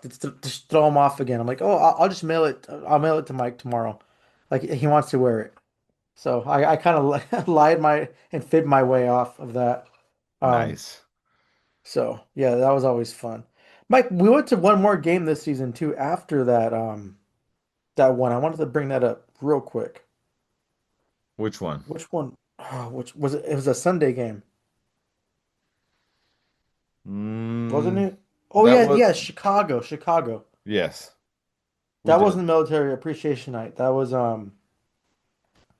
Pearl Harbor, right? Well, I mean, it was military. Yeah, it was. What was it? Was it D-Day? I think it Yeah. was D-Day. It might have been D-Day. Yeah, I think. Yeah, well, that's right. We did go to military appreciation. You're right, and then that one was. That's right. That's why we wore the jerseys. It was. I'd have to double check now. Now that you're telling me, I have to look it up. But you're right. We wore the jerseys because I want to say it was D-Day. Yeah, sorry to bring that up. Like I should have wrote it down, but I just thought about that right now. I wanted to show love and respect to that day. Yeah, it Which was. That's right. It was. Yeah, it was December 7th. So you're right. It was Pearl Harbor Day. Even though yeah, D-Day is December 6th. So I mean, you got, you know, yeah, no, you're right. Pearl Harbor Day, December 7th. You're right. I was just so upset that the Ducks didn't do anything. They didn't acknowledge it. It was kind of didn't have the whole color guard or anything. It was just like no one acknowledged that day. That kind of pissed me off. I remember years ago when some guy died off, of being a drug addict, a fentanyl addict. The whole league was up in hands and putting remembrance for that bullshit. But it's just sorry to throw it out of line, but that just kind of pissed me off. Like that was a significant day in American history, and a lot of people lost their lives. And I just want to throw it out there. If you have family members that died during that day, then just I shoot them the utmost respect, and I thank them for my service and my freedom. So trust me, like they didn't go unnoticed, and yeah, my my bad if I'm throwing this out there, but yeah, I have love for that, and thank you for your level and service, and you should be proud of them. They're heroes. Yeah, absolutely. That was so just for clarification, yes, we did go to the military appreciation before, but that game December 7th is Pearl Harbor Day, and then June 6th is D-Day. Just clearing up all those dates. But yes, that was why we wore the jerseys that day. And you're right, there really hasn't been they didn't do anything that day, which right was I mean they do the Military Appreciation Day, but you're right, there wasn't anything for that, and they really haven't had the honor guards out there for any of the games, which is kind of been kind of weird, but yeah. Okay, yes, we were talking about the goalie situation, and you were bringing up Edmonton. So Edmonton was one of the big trades that was made. There's a couple others that we'll cover as we wrap up the show, but. You had Edmonton and Pittsburgh, the other team that I also like to cover, but you had Tristan Jarry and Poulin going one way, and then Skinner, Kuliak, and a second pick from 2029 going the other way. And now Jari's hurt, and that's what Eddie was wanting to get to, which kind of ties back to what our goalie discussion about would Edmonton be looking at wanting a Mrazek or some kind of goalie. So I'll let you kind of continue that conversation, Eddie, and what your thoughts are on Edmonton's goalie situation after that trade and injury. Yeah, dude, that was unfortunate. Like, and Edmonton fans were pissed off about this whole trade. I, and then Pittsburgh fans were kind of confused. Dryer has been playing well this season, and he was one of the players I talked about that had to get sent down last season. He was just playing horrible. It was worse than horrible. And he comes back, and his numbers are kind of similar to Skinner's, but the Penguins have been providing more offense and playing well and kind of stealing games too. Um, but yeah, it was kind of weird that they didn't go and kind of get someone else. It's kind of weird that they got Jari just shy under $6 million for the next few seasons when they had to pay significant amount for McDavid's worth it, Draisaitl's worth it, but they're going to pay Wallman $7 million next season. They have Bouchard's what, $9 million. I think 9 million plus. Nurse is making 9.5 and he's been playing like shit. But what happens is the worst luck for Edmonton. I'm glad, not glad for the injury, but I'm glad that Edmonton's kind of struggling. But Jari gets hurt. He's on IR. We don't know when he's coming back. They have Pickard. He has the worst save percentage in the league. And then they brought up Ingram, who had the worst save percentage in the AHL. So now they're struggling. They have to win games. I mean, they have time. We have the holiday break. He can get healthy. They're still in a playoff position, so they're not drowning yet. Like Toronto. Toronto's been a shit show, but maybe they want to bring in someone. They want to bring in someone that could kind of take on that temporary number one spot because they don't have a number one goalie. Mrazek is going to be harder to move, and I'm pretty sure they're going to want someone like him. But with his cap hit, the Ducks are going to have to take more than 50% of that. I think the Ducks can bring back someone like Pickard or even give Ingram a chance because he wasn't playing in the NHL. He was just playing the AHL. And we saw Carter Hart have kind of similar numbers as him playing in the AHL after not playing for a while. And he kind of found his game. He's playing decent with Vegas. But on that note, what's going to take to make that trade happen? Are we going to give another Pacific Division team kind of help when they're like 1, 2, and 3, and they can kind of leapfrog? So it's kind of interesting to say, but there is trades to be made.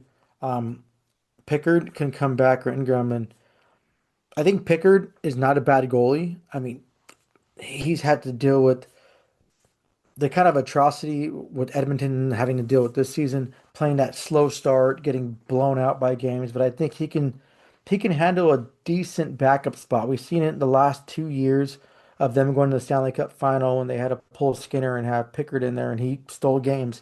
So he's capable of doing that. And I think Doss is the number one goalie. He's going to get the most starts possible without injury, but I think something could be made there. Like Edmonton is desperate enough to kind of overpay for someone. So I think we can take advantage of a team like that and kind of get something back more than what he's worth. Yeah, I'm really curious to see what Edmonton's going to do now after making that trade and now the injury, like you talked about. I mean, there's definitely there's something that can be made there. I mean, I think the hang up, like you said, is do you want to help out someone in your division?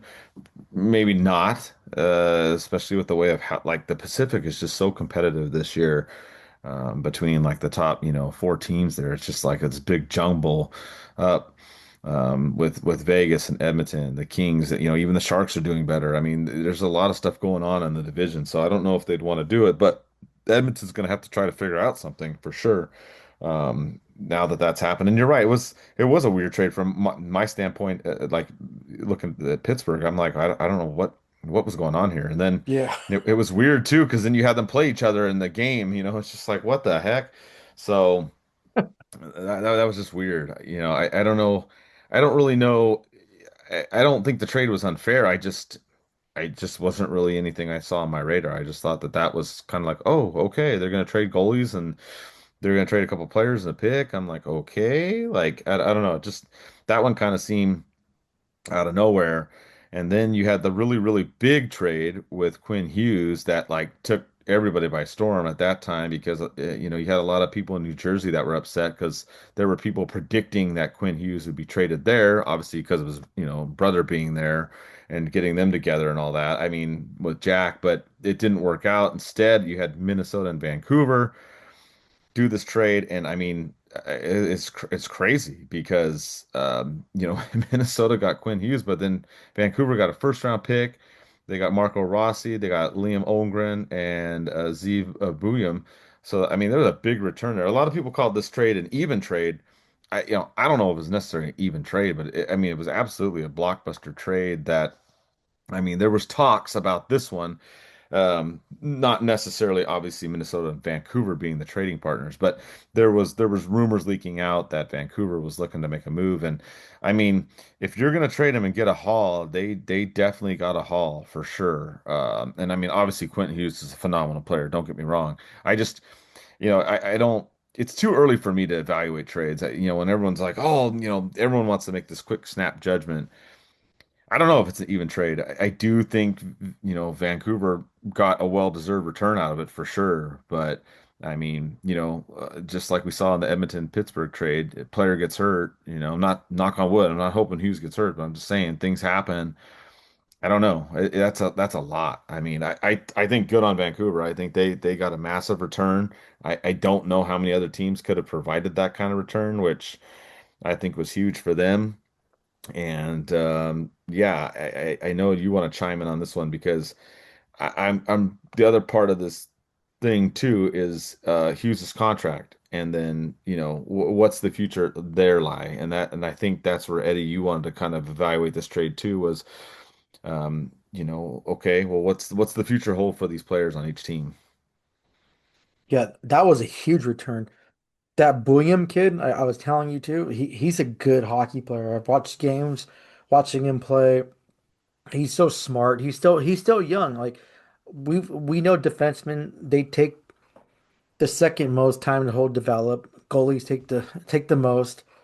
But I think he's a special kid, and what they got for him or that trade is, and honestly, I think it's a glorified rental player for a year and a half, for a season and a half.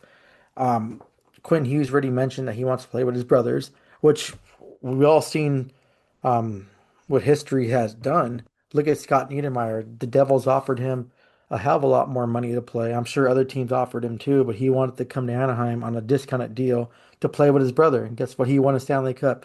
You don't think that Quinn Hughes, Luke Hughes, they talk about that, seeing two brothers win a cup? Imagine three brothers win a cup together. Your family that you love unconditionally. That's like my brother and I winning a cup. That's like you and I winning a cup, Mike. We would kind of take pay cuts to do that. I mean, I would. Yep. So I think Minnesota lost his trade before it even happened. Because if you do keep Quinn Hughes, you're gonna have to pay him a shitload of money and overpay him, just like you did with Kaprizov. Paying him that's what it's gonna be 17 million or something like that. That crazy amount of money you're paying him. That's insane to pay that player. Yeah, he jumps up to 17 million next season, Mike. Mm. You're gonna have to overpay. Minnesota hasn't been a popular destination for hockey players that say they want to go there. We've seen Minnesota make a lot of mistakes with Parise and DeSuter contracts that they signed, kind of identical contracts, and they kind of backtracked on that and had to buy out players. Um, I think it's just I think right now Minnesota, it's a good. This is a true thing. It's going to be cup or bust. You have Minnesota going 4-0 since the Quinn Hughes trade. You had Vancouver going 4-0.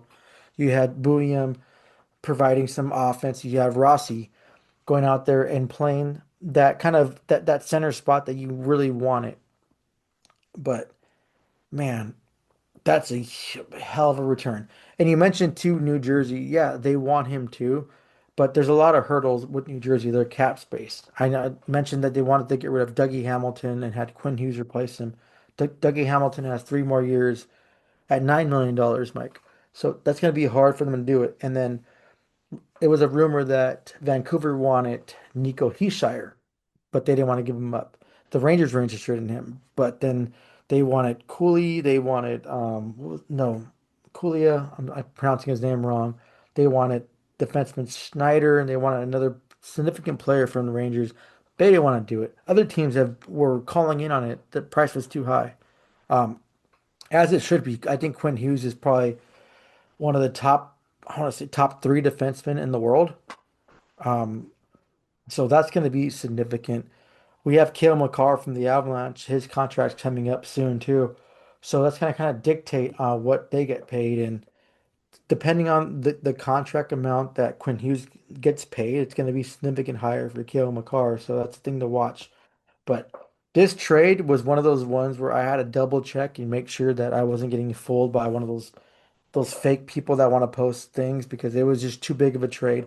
And funny thing too, Mike, there was a fan that posted something about um, Rossi, William, and a first getting it done for Minnesota to get Quinn Hughes, minus the other minor league player.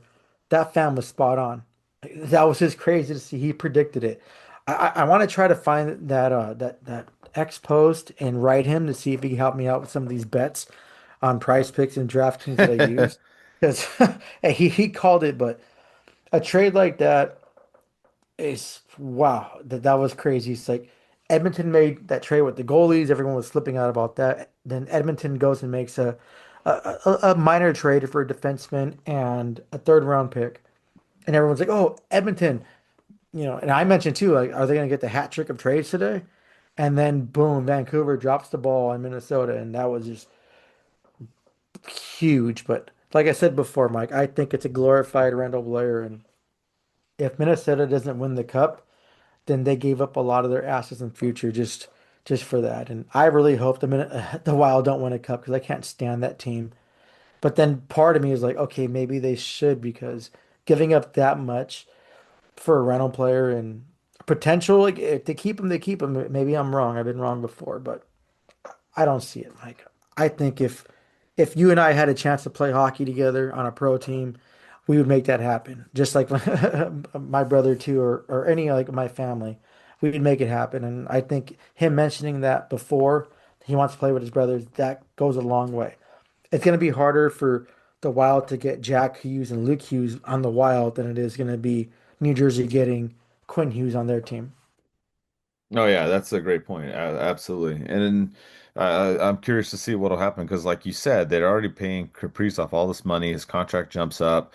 If you're going to keep Quinn Hughes the following season after that, I mean, how much are you going to pay to keep him on there? I mean, yeah, the cap's going up. We talked about the Duck situation, all that, but that's another thing to look at. That's why when people come out right away and make snap judgments, I'm not a fan of doing that on any of the trades. We've always talked about that. We've said, Yeah. on in the first beginning, we might say, oh yeah, it looks even, or it might look like more lopsided one way or another. And there may be a couple out there that are like that, but this kind of one, really curious to see what happens with Hughes's future in Minnesota. And like you said, what does Minnesota do? Do they go to the playoffs and they make a big run this year, next year?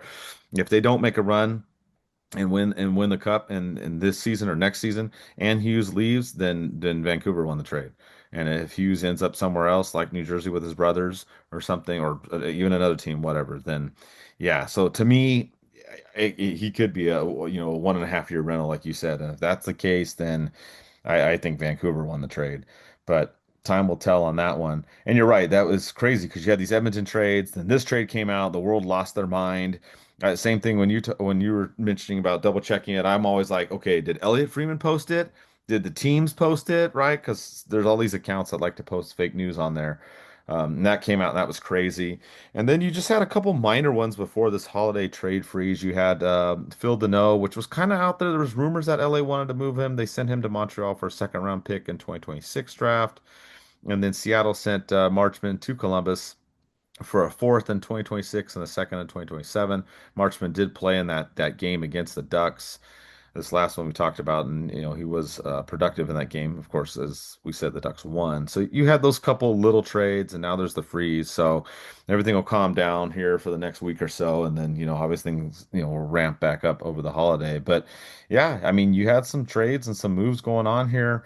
Leading up to Christmas and whatnot. So that's why we kind of put in that section about the expendable players in the Ducks and who we think that they'll be trading. And Eddie's right, the Ducks are going to be buyers of the trade deadline, which is not normal. We're used to being sellers for so many years.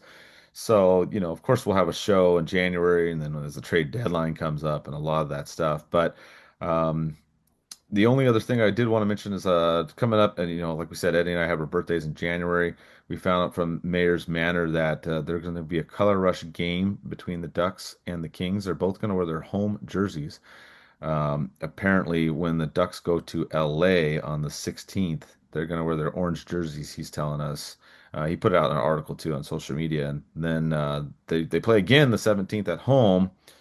and it sounds like the Ducks might be wearing their white jerseys at home that game, but that's what he said the expectation was. So we have to see and figure that out. But I do like that whole color rush thing. Regardless, I do like the orange against the black, and having the solid colors like that. Obviously, some may not look good, like Calgary against the Ducks, right, with red and orange. That's like too much. But when you have colors like that against, I think it's a good idea, Eddie, and I'm looking forward to that in January. Any other like final thoughts on any of the trades or any of the stuff coming up with the Ducks as we wind down our holiday edition of the Ducks and Pucks podcast? No, it's kind of pretty straightforward. Denault wanted to trade. He requested it to get out of LA. He's hasn't been playing a good season, and he's one of those players too. He has potential. I think McKinnon had a whole interview like 3 years ago saying he was probably one of the hardest defensive players he played against. So, I mean, that goes a long way when you have someone like McKinnon talking about that. Um, so I guess it worked out. He's going back to Montreal. So that's good for them. I'm surprised that LA didn't have to retain any salary with the season he's having. Um, yeah, that's pretty much it. The other trade to Columbus wasn't that significant, and he didn't really do anything last game. So we can just, hey, screw him, and you guys lost. But the whole color rush, I love it. I think it's great. I think that's kind of cool to see that. We haven't seen it in a while. I can't recall the last time we saw something like that. Um, I think wearing the away jerseys at home sometimes is kind of a different change. I do like that too. I don't want, I know people talked about bringing back the away jerseys for the home games. I don't like that. I like the darker jerseys. Um, I think my whole thing too, Mike, is um, I want the Ducks to announce a third jersey. I still have hope. I don't think it's going to happen this season. I haven't heard any rumblings. You haven't heard anything, but I would love to see the Ducks bring a third jersey in. And we mentioned it last show too. It can't be the old school Ducks logo. It has to be something kind of modified. So I think it's going to be seems you have to wait and see, and hopefully they can do something like that because it'd be fun to have that whole color rush theme, and the Ducks do something different and bring in like a black jersey playing against the Kings. I don't know. I can't think of it right now, but I think it'd be something cool for them to do and surprise everyone like we've seen other teams do that before. Yeah, and that's what some people have talked about that too. There's that Solani bobblehead and the Solani band shoes, which will be cool to see that are coming out. And the bobblehead, Solani on there, some people, it's just speculation, but he's wearing black with the Ducks logo and all white, if you've seen it. So some people are like, oh, maybe that'll be the Ducks, third jersey. Maybe they'll do something like that. Like if you remember, they had that All-Star one that people didn't like it, but I liked it. There was that All-Star jersey where it was black and they had the black and white jerseys for the All-Stars, and it was the Web D. I don't like the white jerseys, but I like the black ones with the line, the white line, the white logo. So there's some speculation that people are like, oh, well, maybe that'll be one, which that one I wouldn't mind that if they had an all black jersey with the logo in all white. That'd be kind of cool, some kind of different thing. I know like you like the newer military one where it's more of the black with like that tan kind of color on the logo. That one was pretty cool that you picked up when we went too. So that's what I would think. I would think the third jersey would be black just because they have the white and the orange. And I'm with you too. I'd rather have I don't like the old school way when they had the white jerseys at home.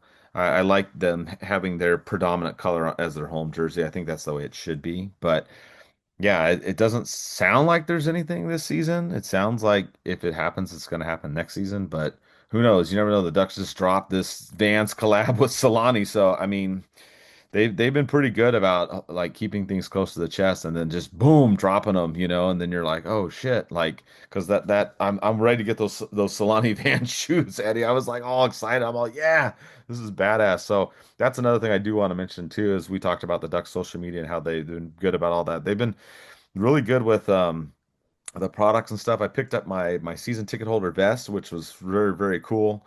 And I picked up some of the prizes that you can get as a season ticket holder. If you're not one, you can go on there and you get points. And I got a puck holder that holds four duck. Well, you can put any pucks, I guess you want, but I put four ducks pucks on there, obviously. and the glass that holds it is from the plexiglass of the arena. So I thought that was kind of cool. So they've been doing really, really good with these collabs and these and the different like giveaways and things like that, Eddie. I think it's been phenomenal. Yeah, they've been doing a lot better, and their not pyrotechnics. That's the wrong word. What's their whole laser show? Those Yes. pregame things. They've been really good. They've been kicking ass and doing all that. So that's always fun to see. Yeah, and they're making a lot of upgrades to the team, to the whole venue. Of course, the whole OC vibe. Um, you mentioned Solani's shoes. Yeah, I want them to. It's Solani. Like, how can you not want them to finish Flash? I'm pretty sure it's going to be kind of a like a Flash kind of theme, which I'm looking forward to seeing. But I'm glad the Ducks are kind of thinking outside the box. I wanted to mention too, Mike, and I don't know if I put it on X. Like they had the whole anime night, and I was posting that little creepy creature I was posting. Like he's an anime show called Death Note, so I was posting that. And if you guys haven't noticed, I've been posting my favorite Christmas movie gifs on Twitter, Bad Santa. So you know my thoughts on that. But yeah, I'm looking forward to seeing those shoes. I think it's February 1st they're going to be released Yes. as I read. So yeah, I'm pretty sure they're gonna drop them out before. I think that game too, they're gonna throw out that giveaway for the little finger skateboard I used to use in high school just to mess around when I didn't want to like listen to my teacher talking. So I'll probably be at the game just to get that giveaway and hopefully pick up a pair of those shoes. I'm not gonna be crazy and wait in line for 3 hours for them. I'd rather just have people that have OC Alliance membership pick them up for me. I can pay them or just get them on eBay for a little bit more. But yeah, that's gonna be fun to have those shoes. Yeah, I mean, like what else is there to give away, Mike? I think the Ducks are doing a good job. And my whole point from the anime night, Mike, I would like an old school Pokemon night. I think that'd be cool. I think the whole nerd in me will be like, okay, cool. The old school, the red, blue, and yellow game. I played them on an emulator and that was kind of fun. But I'm glad the Ducks are doing this and getting more. They're thinking outside the box, so that's cool. And if you notice too, they keep bringing in different celebrities to the game to kind of ring that thing or shake that thing, whatever it's called. They had that Olympic skater, and then they had the BMX, I believe it's called, the motocross or whatever.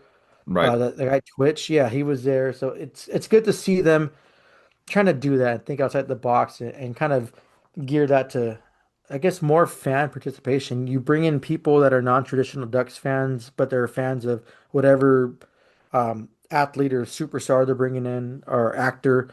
I mean, it gets them thinking like, oh, well, they support the Ducks, they have a Ducks jersey on, and boom, they tune in. Maybe it's not going to be in record numbers, but they're going to tune in and be fans of the game. So that's kind of fun to see. Yeah, absolutely. There's been a lot of improvements at the arena, a lot of changes. They're redoing stuff at the front entrance and the other levels. So always look for that when you go in. A lot of upgrades coming this season. It's going to be happening fast and furious throughout the basically the rest of this calendar year and next year. So, but yeah, the Ducks have been doing a really good job on the marketing and the collabs and getting people there to push that button in the beginning, like you were talking about in the game and whatnot. So. Yeah, with that, we'll wrap up the show. Well, Like you one said, last thing, Mike, you yes. forgot to mention, we're losing a person temporarily too. What do you mean? I don't know if you saw that. Wild Oh, Wing Wild is Wing, going to be, yes. yeah, so the Wild Wing statue, the iconic one that everyone loves, is going to go away and they're going to bring it back somewhere else when the OC vibe is complete. So, Wild Wing, we're going to miss you. Share your pictures online, keep this memory going. He'll be back soon. It's like the Avengers movies, Mike. Like they always mention, like this person's going to be returning soon. So, I want to throw that out there. And one last thing too, Mike. I want to wish everyone a Merry Christmas, Happy Holidays, like whatever you celebrate. I just hope you have a safe and beautiful time with your family. Take the day off and kind of breathe. Holidays too are hard, so I just want to throw it out there. Yeah, you guys ever need to talk to someone, shoot me a text or a DM or anything, and keep your head up. Or if you need to talk to someone, go ahead and do that. But I want to make sure this message is thrown out there because it's not easy for everybody. I know people struggle with a lot of things. They struggle with losses, they struggle with finances, they struggle with just things in general with the holidays. It just kind of throws people off with all the shopping they feel like they have to do. So I want to make sure that I throw this out there that you guys are loved, you guys are cared about, and you need anything, you guys can talk to us, you guys can talk to someone, and I love you guys. Merry Christmas. If we don't have a show before that, Happy New Year too, and I hope all your goals and dreams come true, whatever resolutions you guys make. So thank you guys for supporting this podcast, supporting Mike and I, and I love you guys. Thank you. Yeah, well said, Eddie. I couldn't have said it better myself. I'll just close it out with Merry Christmas, Happy New Year, as Eddie said. Wish, everything goes well for everybody. And yeah, we'll likely be back in January with tons of stuff to cover. Thanks for the support, and let's go Ducks.